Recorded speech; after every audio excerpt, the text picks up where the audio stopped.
মনির, নগর ভবনে যারা বিভিন্ন কাজে আসছেন তারা কাঙ্ক্ষিত সেবা পাচ্ছেন কিনা সেটি একটু বলবেন, এবং সেই সাথে যানজটের কি অবস্থা?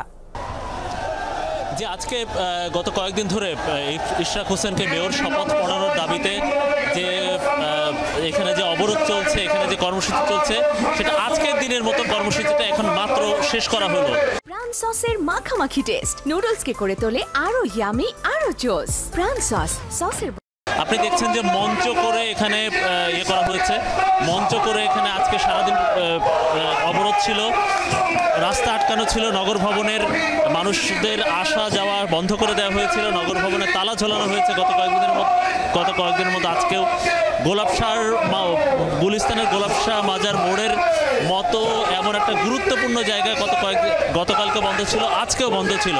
তীব্র যানজট, মানুষের ভোগান্তি, তীব্র যানজট, এবং নগর ভবনে যারা আসছিলেন সবাই আসলে ভোগান্তি পোহাচ্ছিলেন। তারপরেও ইশরাকপন্থী এই যে বিএনপিপন্থী নেতাকর্মীরা তারা এখানে আন্দোলন চালিয়ে যাচ্ছিলেন। আজকের মতো আন্দোলনটি শেষ করা হয়েছে। কিছুক্ষণ আগে আগামীকালকেও একইভাবে আন্দোলন করা হবে সেই ঘোষণাটা দেওয়া হলো। আরও কিছু মারাত্মক ঘোষণা কর্মসূচি এখান থেকে দেখলাম আমরা বিভিন্ন পরিবহন শ্রমিক মালিক বা বিভিন্ন শ্রমিক দল বা শ্রমিক সংগঠন কেন্দ্রিক ঘোষণা আমরা দেখলাম।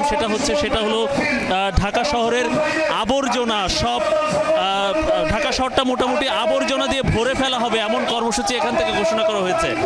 বাসাবাড়ি থেকে কোনো শ্রমিক ময়লা শ্রমিকরা ময়লা নেবে না যদি ইশরাককে শপথ না পড়ানো হয়, এরকম ঘোষণা এখান থেকে শ্রমিক দলের বিভিন্ন শ্রমিক সংগঠনের পক্ষ থেকে যারা সংহতি জানাতে এসেছেন তারা এখান থেকে বলেছেন।